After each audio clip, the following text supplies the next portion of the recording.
Bismillahirrahmanirrahim. Welcome back, everybody. This is our June 2025 Risale-i Nur reading. If you have been watching this series, we have had already several sessions previously. And today we are gonna read the 12th word from the words. And the topic is judging and seeing the life and the universe from the perspective of the Quran. Probably I have mentioned this before. Risale-i Nur uh, is about 6,000 pages. It is pretty bulky. There are about 14, 15 separate books. Uh, it is pretty difficult to read from beginning till end.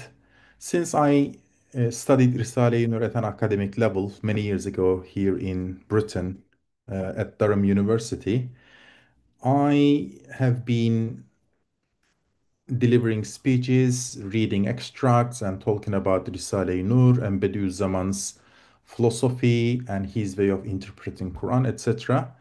Uh, and there is this natural curiosity. People want to see more of it. So when I show them the entire Risale-i Nur collection, it is off-putting. People automatically think they can't really read the whole thing. So what I did about 10 years ago, I compiled this book. It's about 300 pages. It is a reader. It's a selected reading from Risale-i Nur. What I did in this book, I picked up, the most interesting 20 pieces from Risale-i Nur. I sort of simplified it, edited it, and made it accessible. So if people want to read Risale-i Nur, I said this is a good starting point. Read this, then you can dive further into it. So, why am I telling you this? The syllabus I made for Elegance TV and this lecture series is basically from this book. So, today we are going to read chapter 7 in the reader, but in reality, it is an extract from the words, sözler, and it is the 12th word. Why did I choose this one? Well, let's put the record straight. So, all these 20 chapters in this book, I didn't just sit down and I decided what to put in it.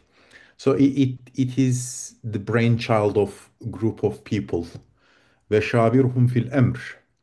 So you make a discussion, then you decide as a team. So there were about maybe 7 to 9 people. We discussed, we said, okay, what are the top 20 pieces we should include in the reader? So that's how we ended up making the selection. So the 12th word was one of the pieces that everybody agreed that we should include in the reader. Uh, I mean, I don't want to say it is really interesting and important to me as a Bediüzzaman fan. Everything is interesting in Risale-i Nur. It is timeless. Each time you read, you discover something new, you learn something new. As your brain keeps developing, you start seeing things differently. You have more life experience. That's why you should never say, "Oh, I read it once, I put on the shelf, I move on." No, with Risale-i Nur, you don't say this. You keep reading it. You keep visiting the pieces you read because each time you read, you understand something different. So, without a further ado, let me share my screen. Okay, so allow this. I suppose you see the 12th word. Let me just check in the chat if there is a problem. Right, I'll just stop share and try again because I think there is a technical problem. So desktop number 2 and share. Okay, so I think we can all see the page. I apologize if I keep repeating myself, but sometimes people join in for the first time or they hit a random video on YouTube and they might not fully understand the background of it. So this is my favorite page. It is not the book itself. Book is a PDF, but I prefer showing you the actual digital material. So the red one is the book. So the first one is the words, the letters, flashes, the rays, and isharatul ijaz, sign of miraculousness. So these are the five main books from Risale-i Nur. There are obviously many more, but they have been translated into English and made available online. So today's topic is the 12th word. I'll open it up and I go to the 12th word, which is here. So I'm going to collapse this sidebar so that we can focus on the actual text. One thing you realize if you have been reading Risale from the Reader, you're going to see a chapter title. Because Bediüzzaman, most of the time, he just indexed the pieces instead of giving them a chapter title. For example, this is the 12th word. I mean, number 12. It doesn't tell you much about the content. So what I did in the reader, I just came up with an attention-grabbing title which reflects the content of the piece. So that's why I call this chapter Seeing the World from the Perspective of the Holy Quran. That's chapter 7. So this is how it appears. So it is reading the universe through the lenses of the Quran. So it's the same thing. Don't panic if you don't see a matching title. Title is something I came up with. Uh, why personally, why do I think this piece is important? Ene beşerun mislukum. Yani I'm just another human being just like you. I got ups and downs, I got happy moments, low moments. When I read Risale-i Nur, when I told the people, they say, "Oh, look at this guy. He is all chill and everything is sort." It is not like that. Everybody has their own uh, issues in their lives, own problems, own turbulences. So I'm just one of those people. I'm just like everybody. So this piece that we are going to read now actually like a reset button on human brain because throughout the day we get detached from faith and reality of life, and we get involved in worldly matters, and we sort of lose bearing of on our compass. So this is basically like a reset button. It tells us what is all this about and how should we see the universe, life, things are happening to us, things happening around us.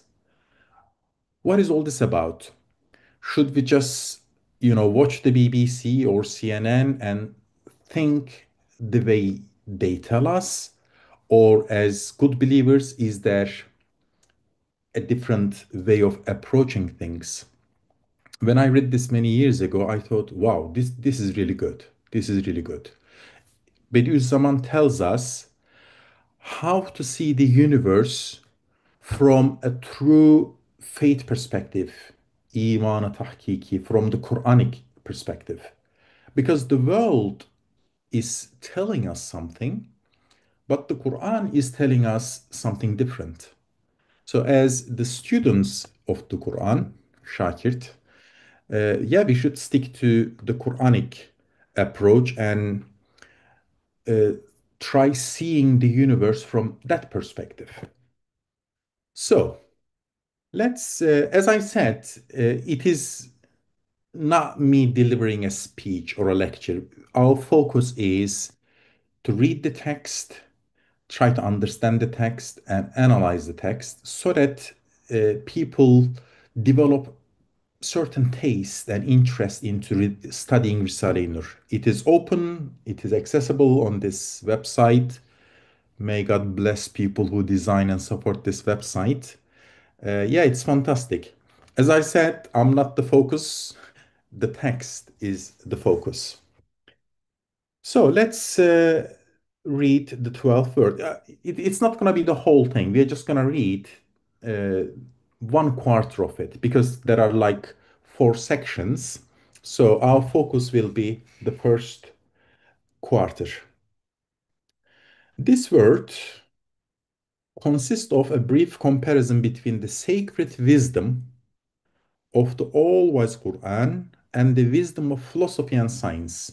When Bediüzzaman says philosophy and science, he actually means ehl dünya. You know, people just see things uh, from the worldly perspective. And a concise summary of the instructions and training which Quranic wisdom gives to man in his personal life and social life, and an indication of the Quran's superiority to other divine words and to all speech. There are four principles in this word, and hopefully, we're going to read the first principle. So, this brief introduction mentions of the topics that are covered. So, we're going to focus on the first principle. It opens up with a Quranic verse. Bismillahirrahmanirrahim, in the name of God, the merciful, the compassionate, and he who has given wisdom has been given great good. This is وَمَنْ يُؤْتَ الْحِكْمَةَ فَقَدْ أُوتِيَ خَيْرًا كَثِيرًا. This is a Quranic verse. Quran says, whoever is given wisdom is actually given great good. وَمَنْ يُؤْتَ الْحِكْمَةَ hikmah, wisdom. وَقَدْ أُوتِيَ خَيْرًا كَثِيرًا. خَيْرًا كَثِيرًا. Great good. So basically, if you understand the Quranic wisdom and apply to your life, you sort it. You're given خَيْرًا كَثِيرًا. Great good. So from this Quranic verse, it is pretty important. The first principle. Look through the telescope of the following story, which is in the form of a comparison, and see the difference between Quranic wisdom and that of philosophy and science. So we're going to have a comparison, but this is pretty Quranic and it is like a foundational strategy of Risale-i Nur. Bediüzzaman always tells you a story, tells you a mini comparison. It sits in nicely, everything makes good sense. Then he says, okay, in this comparison, in this story, this is what each element actually represent. Then you think, okay, this is brilliant, this is spot on. So you understand and digest it easily. This is pretty Quranic because Quran also says, وَيَضْرِبُ اللّٰهَ الْأَمْثَالَ لِلْإِنسَانِ لَعَلَّهُمْ يَتَفَكَّرُونَ يَتَذَكَّرُونَ. Allah gives human beings comparisons, examples, so that they can understand better. I think this is Surah Al-Ibrahim, and there is another one in Surah Al-Hashr. Probably you all recite it every day after Salatul Fajr or Salatul Maghrib. Uh, لو أنزل لو أنزلنا how was it?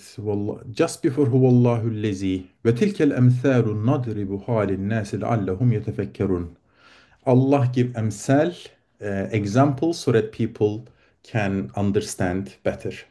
So, similar strategy, Bediüzzaman is going to tell us a story so that we can compare Quranic wisdom and the wisdom of Ahl Dunya, you know, philosophy and science and materialist people that secular version, let's say. One time, there is a very interesting story here. One time, a renowned ruler who was both religious and a fine craftsman wanted to write the all-wise Quran in a script worthy of the sacredness in its meaning and the miraculousness in its words, so that its marvel displaying stature would be arrayed in wondrous apparel. So there is this king, he wants to write the Quran, but mind you, in this comparison, this Quran is not the Quran itself. But he wants to get a Quran produced with extreme luxury, very expensive leather, the letters are written in gold, etc., just to reflect the value of the text in the Quran. The artist king, therefore, wrote the Quran in a truly wonderful fashion. He used all his precious jewels in its writing. In order to indicate the great variety of its truths, he wrote some of its embodied letters in diamonds and emeralds, and some in rubies and agate. So these are all precious stones. And other sorts in brilliance and coral, while others he inscribed with silver and gold.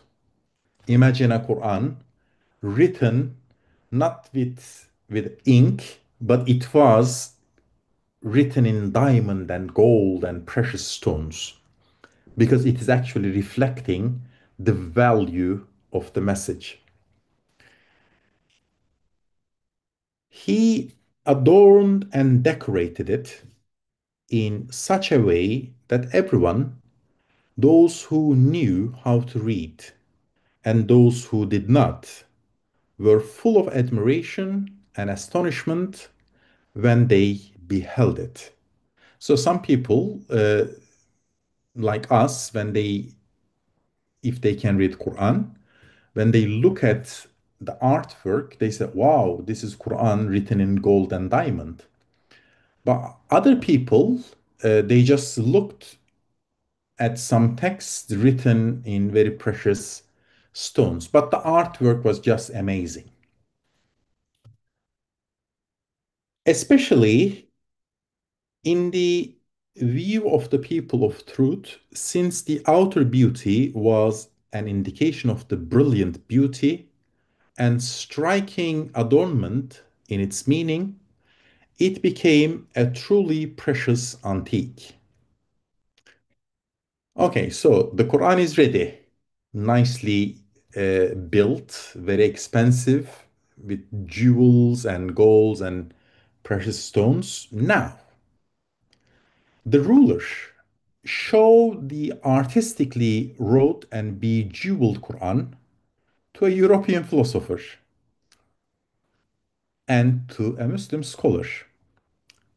In order to test them and for reward, he commanded them. He said, "Each of you write a work about the wisdom and the purpose of this." So he gives the Quran to a European philosopher and a Muslim scholar. And he says, "Go study this and make a report."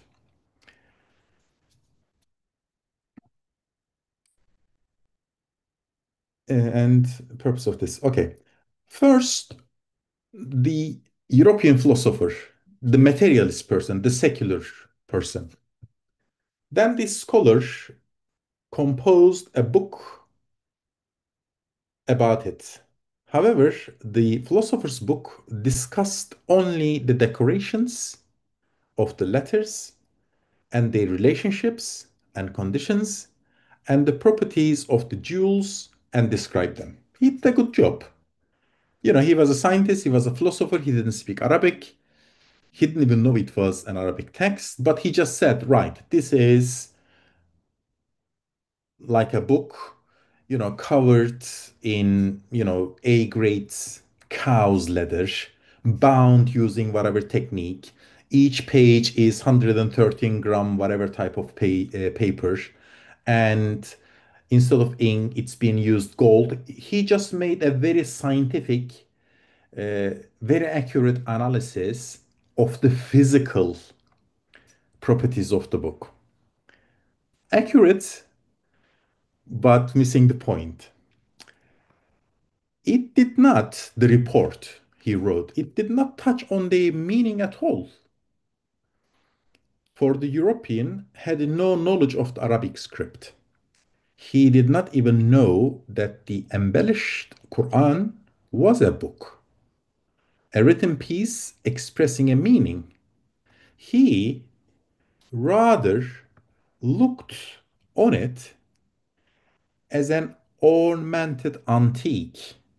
He just saw it like a decorated, beautified antique piece of artwork.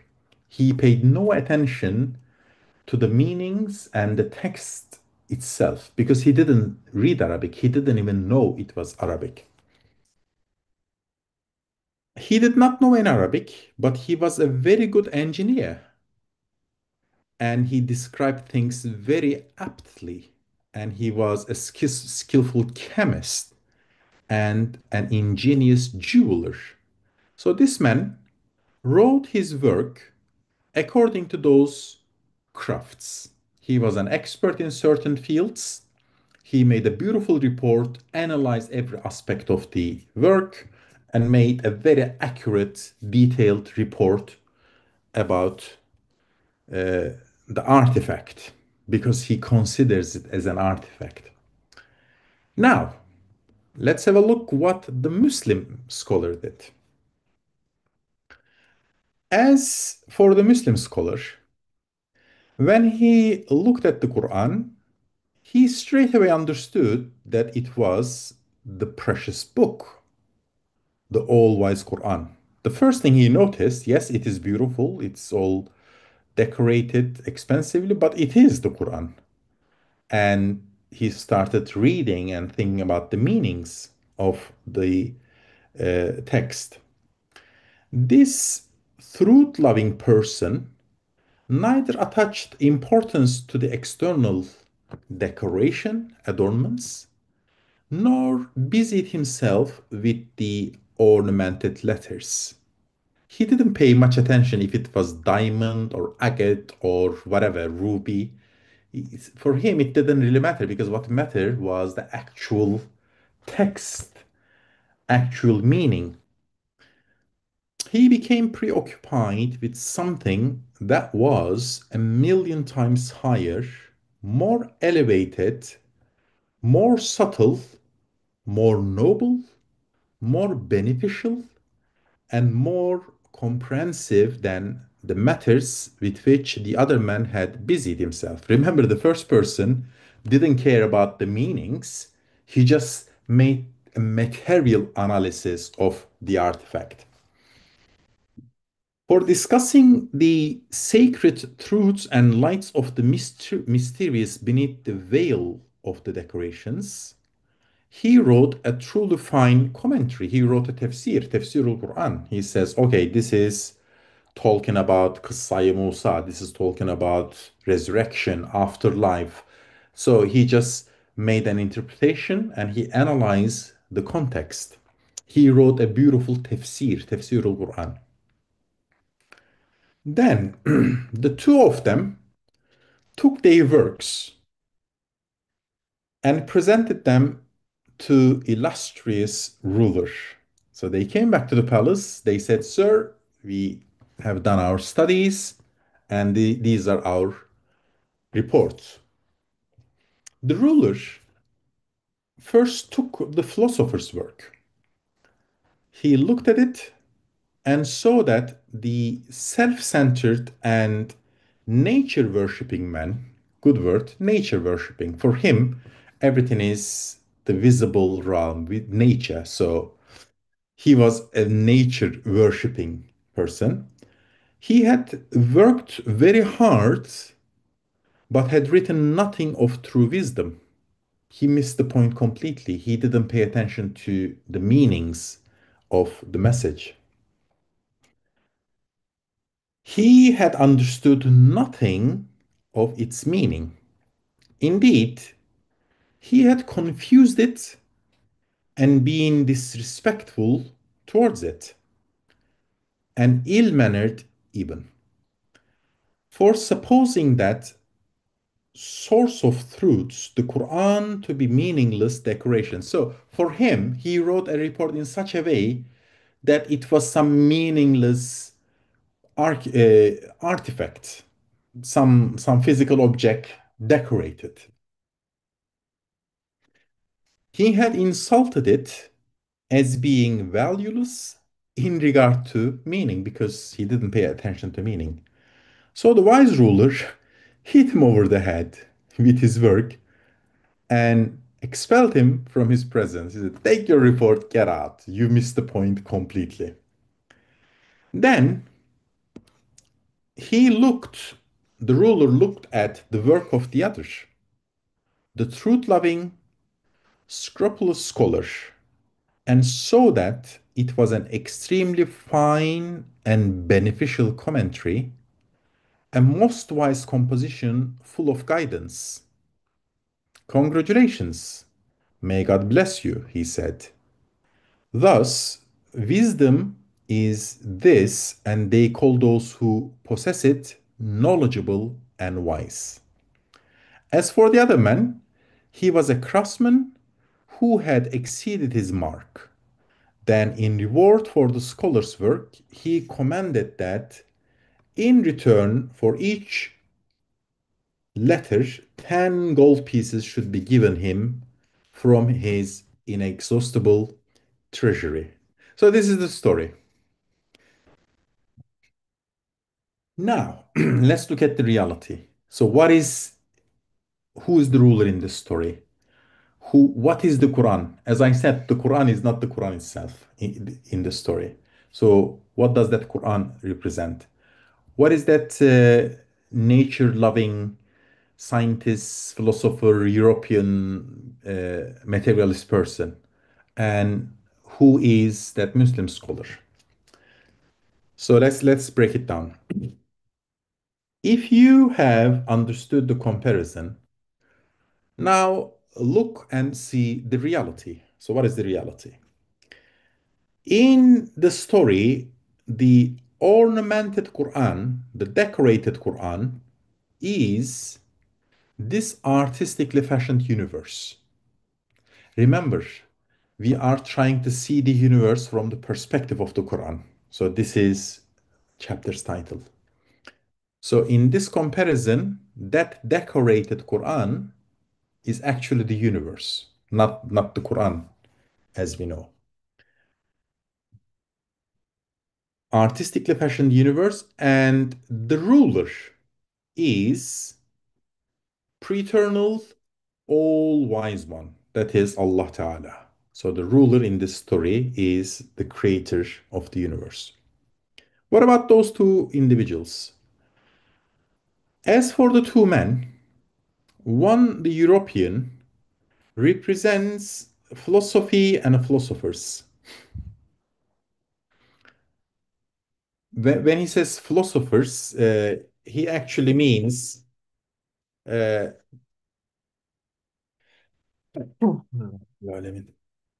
uh, when he says philosophers, Bediüzzaman himself is a philosopher in a way. He does philosophy. But in Risale-i Nur, philosophy and philosopher means materialist, atheist philosophy, which excludes the creator, owner of the universe. So when you see philosophy, it means materialist, atheist philosophy. So in this story, the first person is the materialist, the atheist philosopher.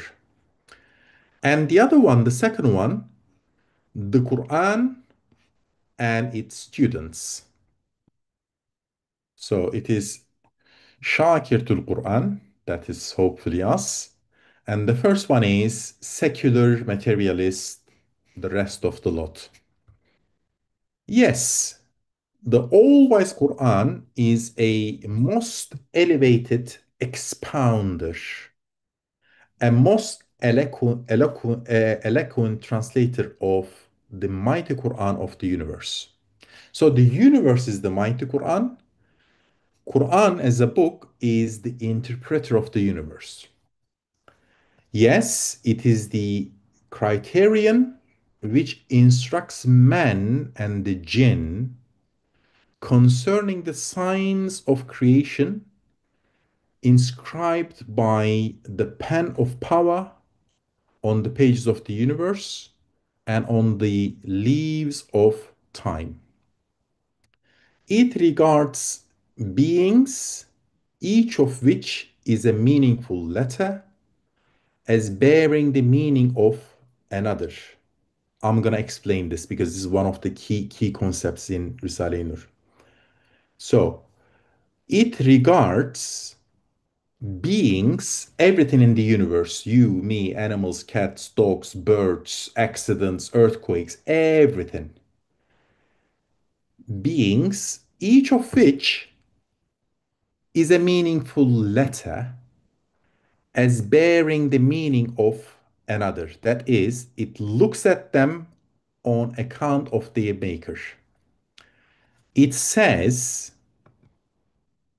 how beautifully they have been made, how exquisitely they point to their maker's beauty, thus showing the universe's true beauty. But the philosophy they call natural philosophy or science has plunged it into the decorations of the letters of beings and into their relationship and has become bewildered. It has confused the way of reality. While the letters of this mighty book should be looked at as bearing the meaning of another, that is, on account of God, they have not done it. They have looked at beings as signifying themselves. Okay, if you have ever read Risale-i Nur in its original, probably you heard of manayı ismi, manayı harfi. So we're gonna elaborate this point. Bediüzzaman says every being they have a meaning on their own, pretty limited. They are like a letter in a word. If you look at it, okay, it's a letter, but it doesn't mean much. They also have second duty. That is being a letter in a word. So when you look at the whole thing, it tells you a meaning. For example, let's take my name, Hakan. There is letter K in the middle.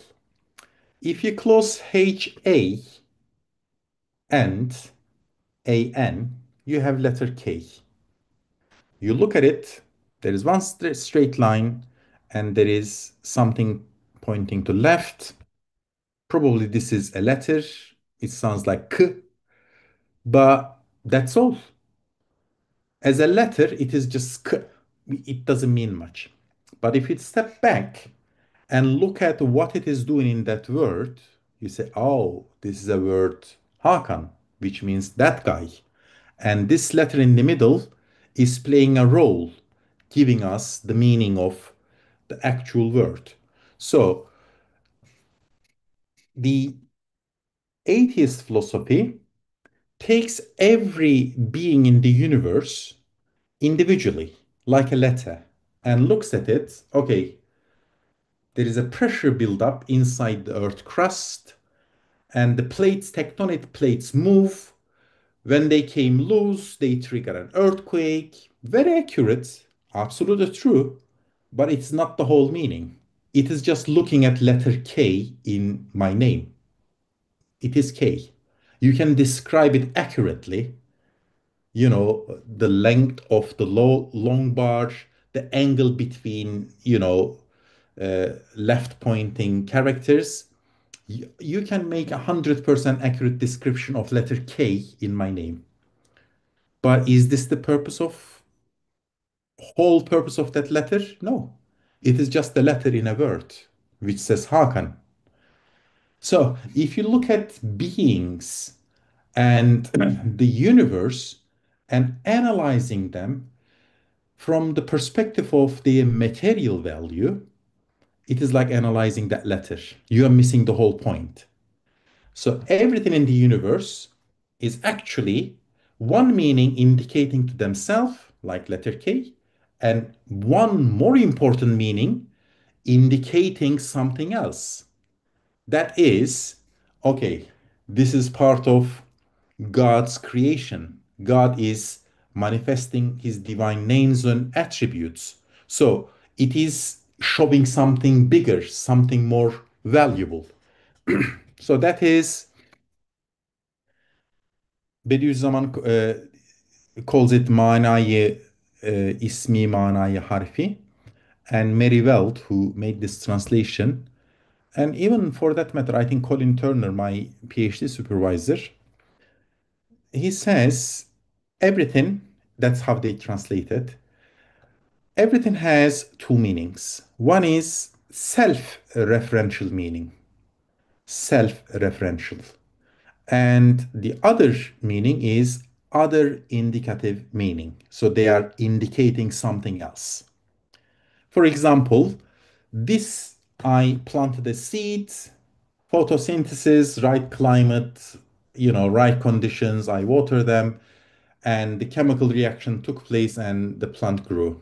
Okay, this is, if you explain what happened here scientifically, this is accurate, but it is self-referential. You just refer to itself. But what is the more important aspect of it is the other indicative meaning. What is it?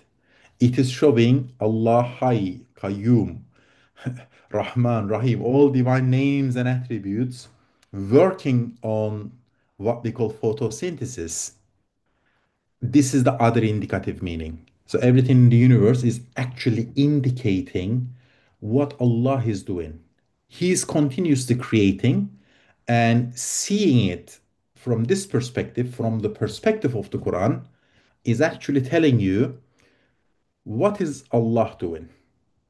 Not some random natural scientific events. It is true they are natural and scientific. Yes, we explain using chemistry, biology, physics, laws of science. Accurate, no question about that.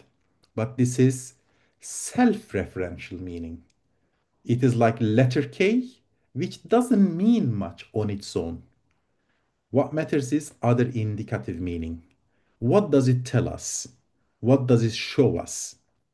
So, in the story, remember the first person, he made a scientific analysis of the artifact. He says, oh, it's gold, its pages are so many grams, and it is this heavy, all that stuff. Accurate, brilliant, but missed the point. The point was, what is the message saying? Yes, it is written in gold, but we don't really care if it is gold or silver or whatever. What matters is, what is that message saying? So that Quran is the universe. The materialism, I mean, for that matter, that's what we study at school, and that's what we teach at school. We just explain the universe very scientifically, very accurately, but as a self, we are just giving students and people its self-referential meaning. We don't give them the other indicative meaning. What does that mean? What should we observe? I'm not sure I gave my best shot. If you are hearing this piece for the first time, yeah, it is a bit hard to digest, but something to ponder, something to think about. Everything we observe has two aspects. One is scientific materialistic aspect, self-referential meaning, and Other indicative meaning, showing the workings of Allah Ta'ala. Coming back to the text, okay, that is, they have looked at beings on account of beings and have discussed them in that way. Instead of saying how beautifully they have been made, they say how beautiful they are. This materialist philosophy gives all credit to the thing itself. You know that photosynthesis, the plant pot I keep referring. Yes, something amazing happened, some science worked, and now we have a little plant grow and popped open a flower. What, what do you know? People normally say this, wow, this is amazing, it's a beautiful flower. That's the self-referential meaning. They just look at the flower, they say, oh, beautiful flower. But the Quran is telling us it is indicating something else. It is indicating God's continuous creation. So we say how beautifully it has been made. It didn't come into existence by themselves. It didn't come into existence as a result of some magical workings of the elements. It didn't come into existence because nature is some, amazing secret magical powers to create stuff. No, no. Someone with knowledge, power, and will, ilim, irade, kudret, he actually exercised his skills of creating something, that's Allah Ta'ala, and he created that piece of flower. So the Quran says, don't say it's a beautiful flower. Instead, say it has been made beautiful. It is a passive voice. It is beautiful. It has been made beautiful. It implies that it's been made by someone. That is the creator of the universe, Allah Ta'ala. So the language, the lesson we understand from this piece, seeing the universe through the lenses of the Quran means whenever you see anything, you always see how Allah creates things, names and attributes of Allah. Don't see it as they are, self-referential meaning. Rather focus on what do they mean? How do they refer to their maker? So other indicative meaning. So I just repeat this. I am conscious of time. Uh, Instead of saying how beautiful they have made, materialist people say how beautiful they are and have made them ugly. In doing this, they have insulted the universe and made it complain about them. Indeed, philosophy without religion is a sophistry, divorced from reality, and an insult to the universe. This also applies to material artistry. You go to Apple Store, you pick up an iPhone, you say, wow, the engineers designed and worked, Comcast built. This is what you say. You don't say, oh, this came into existence, it's a nice phone. No, you have to give credit to it is designer, builder, maker. So the universe is the same. It is the artwork of Allah and it needs and requires acknowledgement. That brings us to the end of the first principle. This is the bit I wanted to cover. As I said, it is kind of hard to digest at first, but I invite everybody to reread the 12th word, the first principle, think about it, and in time you digest it and you develop a better understanding of it. Yeah, we have out of time. I just finish as Bediüzzaman finishes. Subhaneke la ilme lana illa